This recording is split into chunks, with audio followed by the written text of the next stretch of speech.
Hello, crafty friends, and welcome to Multicultural and Diversity Day. Special thank you to Stephanie for getting this all together.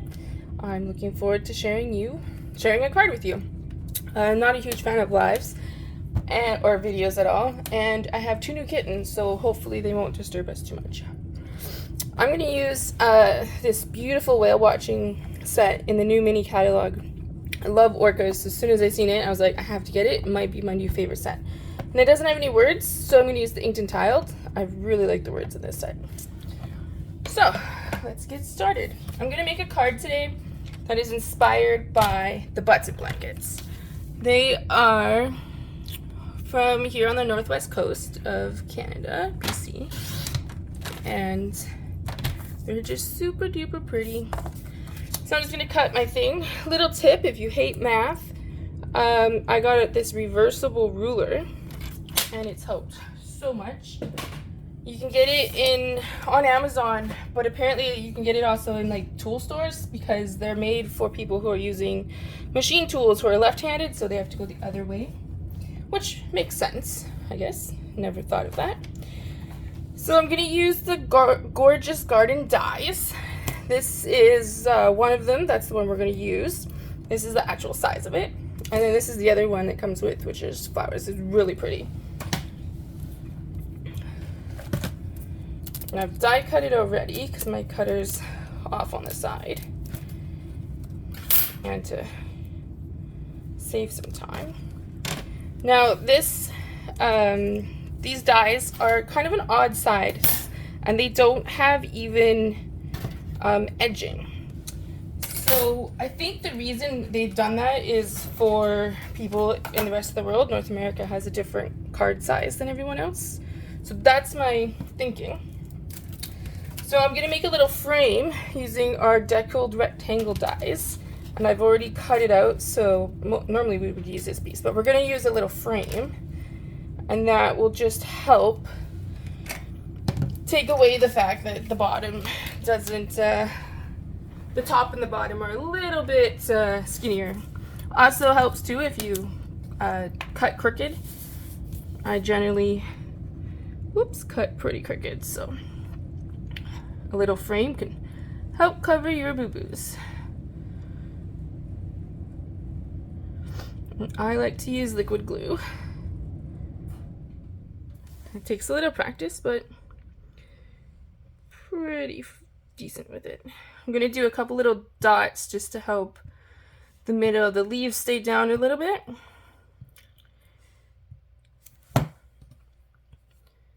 And we're going to flip it over, stick it down.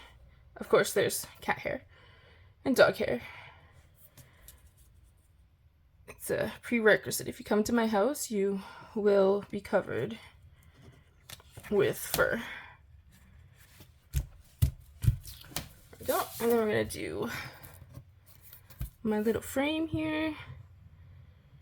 And you don't have to do the frame, I just think it adds a little equalness to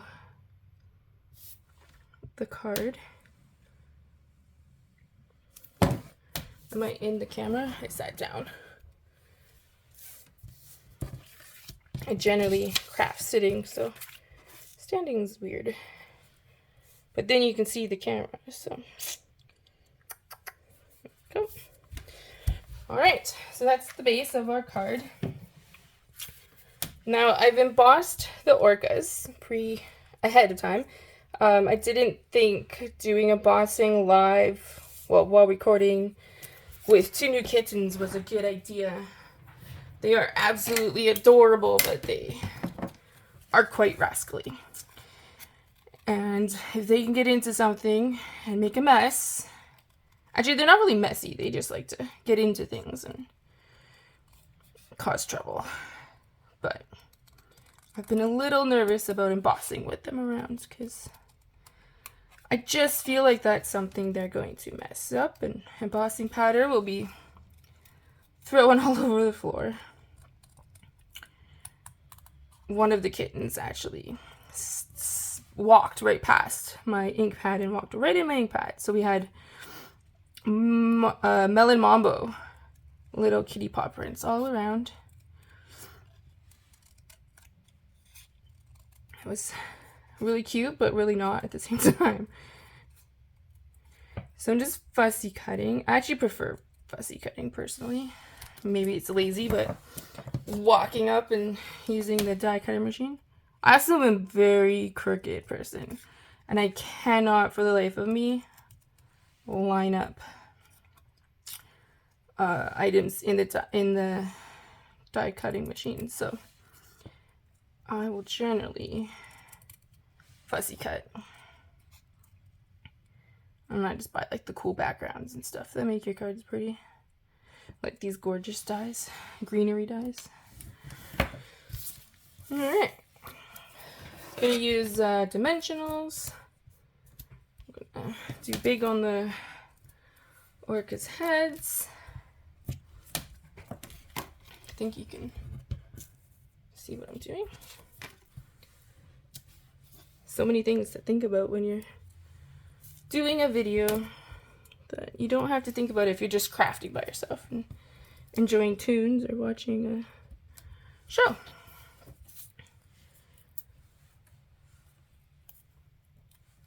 So I'm gonna put the middle guy on first, that way I kind of get a sense of the space.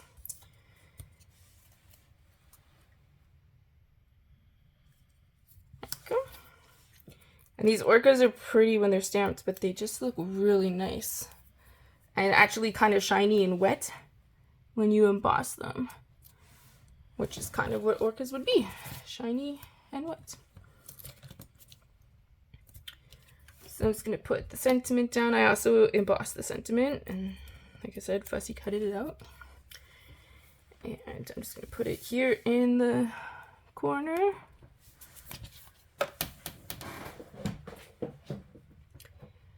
And then I'm going to get a card base, again using my trusty new trusty little ruler here.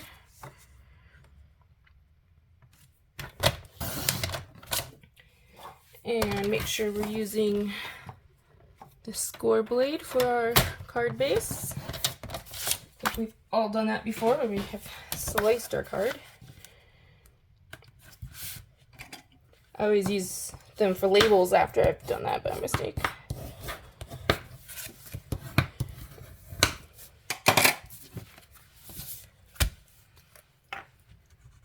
So when I graduated, we got to go to a button blanket ceremony, and we were given blankets. And I still have mine. It's in my hope chest that my great-grandfather made for me. So that was pretty cool. We were pretty lucky. We got to go to quite a few button blanket ceremonies.